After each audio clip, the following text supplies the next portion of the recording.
Why are there not more like this?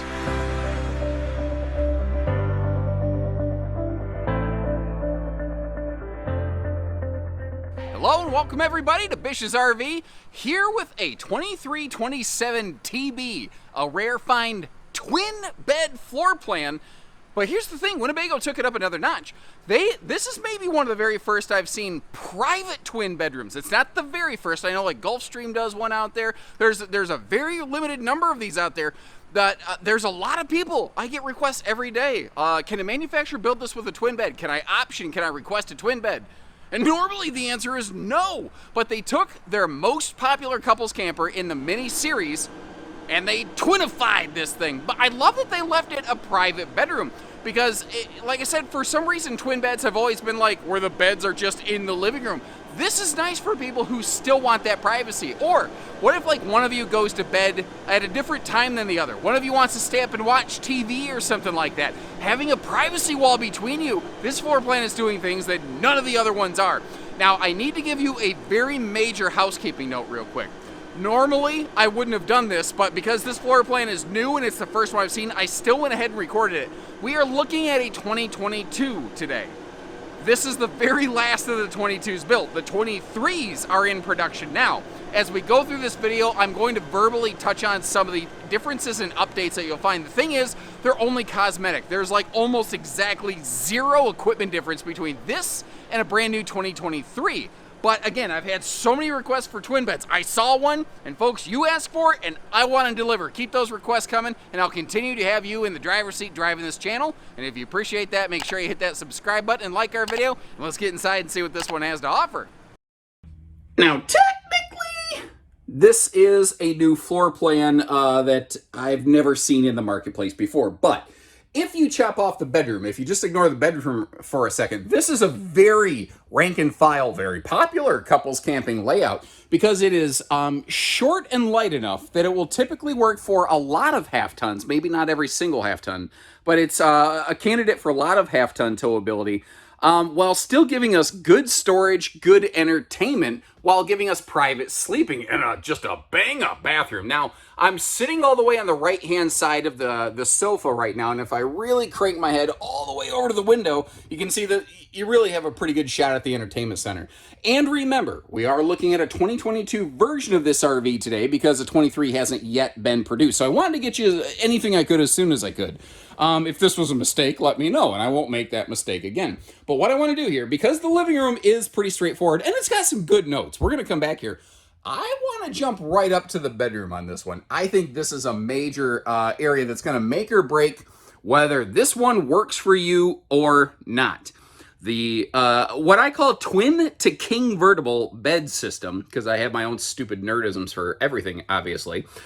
Instead of a north-south front walk-around bed with side-hanging wardrobe towers, they gave us a split walk down the middle alleyway with basically, you know, side standing closet over here and dresser on the other side. We're going to get all that opened up. What I do want to also point out is how this is a ventless flooring system, and you see that little heat duct in there. That, to me, is a neat little extra kind of thing that Winnebago does. A lot of times they'll even heat the foot locker space of a north-south walk-around bed. Now, above the beds, because this is such an uncommon layout, they had to do some uncommon things. They put some household and USB outlets on an overhead shelf, but it is not a headbanger. I've tried to do a couple sit-ups. I was able to do 2 before my abs failed the President's Challenge from elementary school. You get the idea. And you might wonder, why didn't they put stuff there? You're going to see why they didn't put outlets there in just a second. First of all, though, because it's so irregular, I want to take some time to really pour through all of the storage here in this bedroom, as well as show you New Kids on the Block style, step by step, ooh baby, how the twin to king vertible bed system operates in here. Now, these twin bed floor plans offer some very unique features and functions. They can work great for couples who just prefer not to touch one another at night. No judgment, that's fine, that's cool. Some people they need their privacy and space when they're sleeping, you know. They could work very well for people who want two different firmnesses of mattresses that a single bed cannot possibly work for. My wife actually might really prefer a twin bed situation as I say this. She and I have very different sleep numbers, basically. The other thing here is, what if you're like a single parent and you want to take your kid out for a weekend and you want to build some fun family camping memories? You don't necessarily have to get a bunkhouse with one of these. You could still have your own individual personal sleeping spaces, while, you know, still having the ability to keep something smaller and lighter that when the kiddo's not with you, maybe works for just you. Now, this is a neat little thing Winnebago does. Their little vent fans, or their vents in their bedrooms, also have a power vent fan up there. Now, you see the same thing in the bathroom, and they are the 4-inch fart fan variety. They are the dollar store variety. But the fact is, you could very easily upgrade that. And I've got a camping pro tip for you here. The fan upgrade that I'm a huge fan of, I'm a fan of fans, okay, is called Hengs, Hengs. They make this stuff called Hengs Vortex fans. If what you're looking for is a more budget-friendly way of upgrading a vent to a full-size Big XL vent fan, those are pound for pound, dollar for dollar. For my money, they are the solution. And I'm not sponsored by that company or anything like that. I like what they do. I'm a big believer in it. Now, as we swing over here to the kitchen, no oven.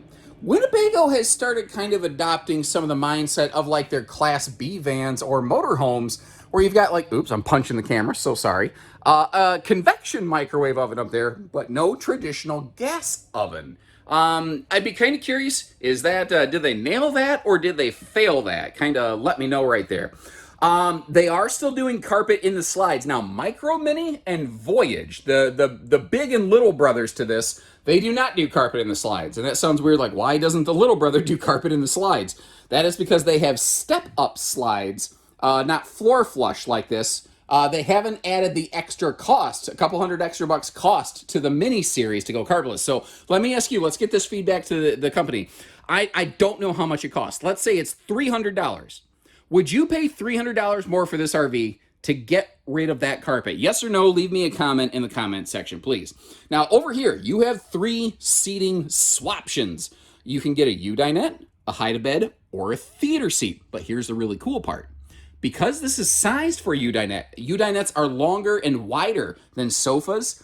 They had extra space, but they didn't waste the opportunity. I love the attention to detail here, how they added the side stands with household and USB outlets on both sides. So whether you get a theater seat or the hide-a-bed like we're looking at today, you have some room for that. Now, giving you a little bit more detail, diving into this thing right here, I'm going to show you how, you set up the hide-a-bed, but this also comes with a very cool little lagoon table. So instead of one of those post tables that just kind of brackets onto the face of the sofa, those things have become very notorious for failing in the RV industry. I'm really glad to see Winnebago moving away from those. Lagoon tables, very flexible, very functional. Now, I understand in this hide-a-bed demo, you couldn't see the foot of the tri-fold sleeper sofa when it was open. You have my apologies for that. But as a solo person, rigging up my own camera stuff, it was the best I could do in a pinch. Sorry about that there. But you also see that it could be a Count Dracula coffin during the day, so I suppose that's worth something. That might give you just the perfect place to hide the gas station murder hobos' bodies after they come get you. Anyway, looking through all the storage here in the kitchen, everything, this is all pocket screwed cabinetry. And something else that is not extremely obvious in these is they are a little bit taller than the average bear, but they go with a kind of a weird interior height size. They're like 6'10" or something like that.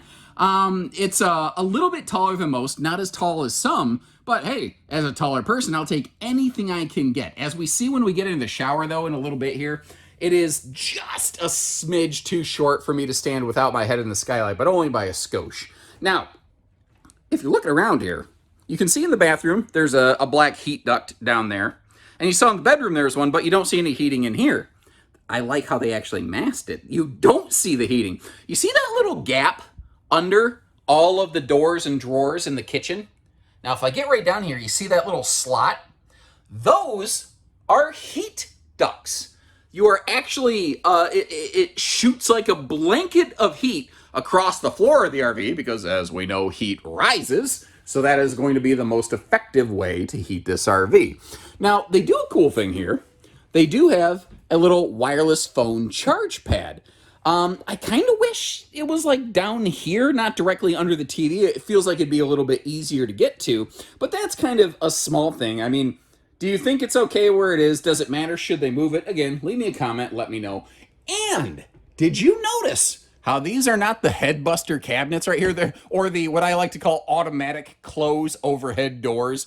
That is my tongue-in-cheek phrase for manufacturers who don't put any kind of struts or self-latching hinges like this, like a motorhome, basically. Again, Winnebago tying into their motorhome roots on some of this stuff.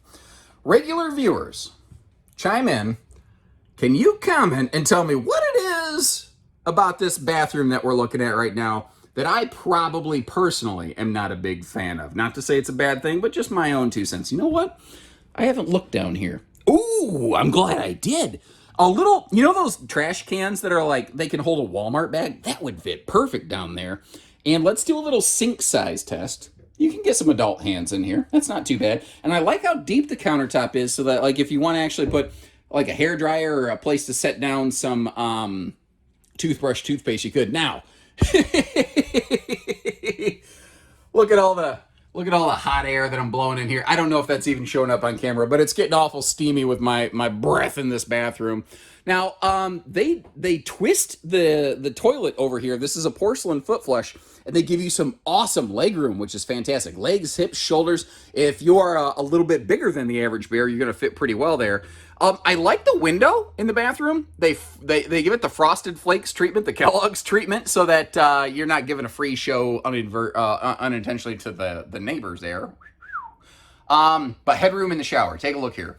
Like I said, these are a little bit taller than most trailers. It's just too short for me. A little bit over 6 foot with boots on, so I'm probably about 6'2" tall, capturing that footage.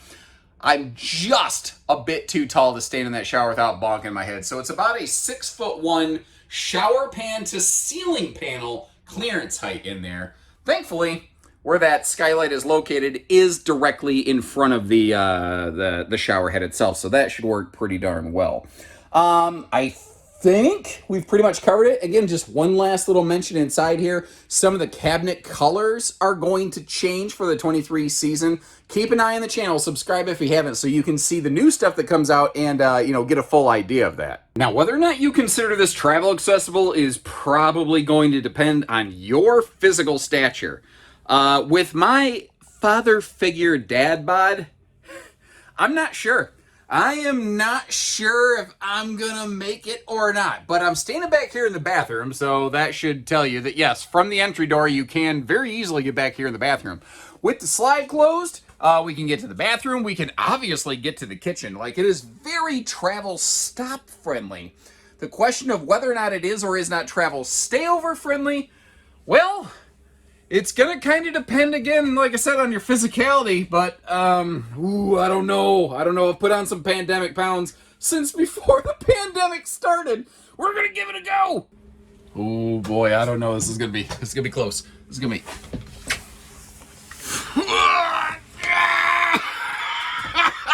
Oh, I made it. I didn't think I was gonna make it.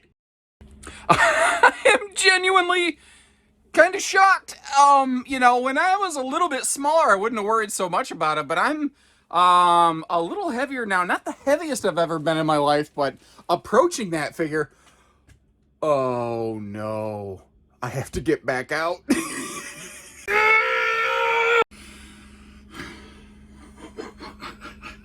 Woo! Almost had to call somebody to have him open the slide to get me out of here. Actually, one thing though, this is a rack and pinion slide. So if you do want to crack the slide a little bit to pass through to like pack stuff and then close it behind you, you can do that. What I don't recommend you do though, is don't crack it a little bit and go up there and sleep all night, especially if it's raining out, because then the slide is not sealed properly. The more you know.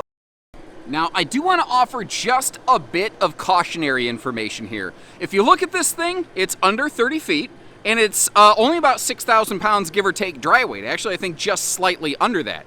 So that starts to look and feel and sound very half-ton towable. And I do feel many late model tow package half-tons can make a very good fit for this RV right here.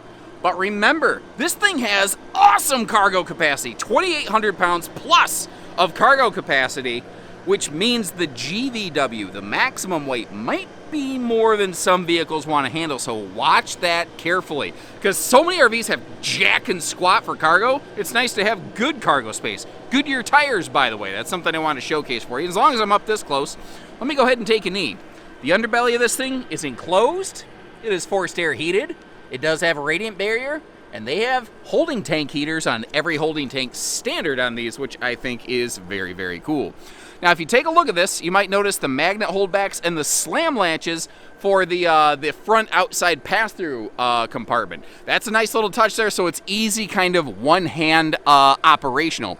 You may notice, too, even on this overcast day, it's pretty obvious, you've got like a stark white skull-looking nose cap on the front of this thing with like a little gray platinum skin sidewall. Keep in mind, once again, very quick clerical note, they have made some tweaks to that, the exterior look of this thing for the 23s. Again, normally I wouldn't stop and record something from a previous model year, but these have not yet been built for the 23 season, and it's a brand new floor plan, so I wanted to get you something to kind of tide you over in the meantime. Up front here, we have a full-size front pass-through compartment. Another for the blooper reel right there. If I'm being picky, I just wish that battery disconnect would have been mounted up a little bit higher away from shifting cargo. It's not, ideal for my personal preferences, but you notice how you do have a big door on both sides of the pass-through, not just one or the other. It's a full, true pass-through. It is prepped and ready for TPMS, and this has factory standard now 200-watt solar. Previously, these only had a 190 package. Go Power has basically up their game. Anybody who previously used a 190-watt Go Power package auto-magically upgraded to the new 200 standard, which I'm glad to see. And that was a 30-amp charge controller, by the way. So if you did want to expand your solar a little bit, you should be able to do that here. You may have noticed there was that little box in the front pass-through, like against the floor, a little wooden boxy-looking thing. That's basically a heat duct. This has forced air heated under-bed storage. And that's a very rare quality. I can't consciously think of many other travel trailers, at least, that have a forced air heated cavity under the foot locker area of your bed. I think that's pretty crazy cool myself. Now, these are Asdel users in the sidewalls, so you've got a fiberglass skin, then an Asdel layer in the Lamwich, the laminated sandwich, then your aluminum framework and block foam insulation, then your interior Asdel wallboard, and then obviously your wallpaper on the inside. So it is cool that they are using that newer composite material in the walls. The floor is a 5/8 tongue and groove plywood with aluminum joists. So that's like the same kind of floor construction you get in big luxury fifth wheels. The roof, I need to double check this, but last I knew, these were still using aluminum trusses in the roof with a 3/8 walkable roof ducking. Ducking? Yeah, quack. Decking.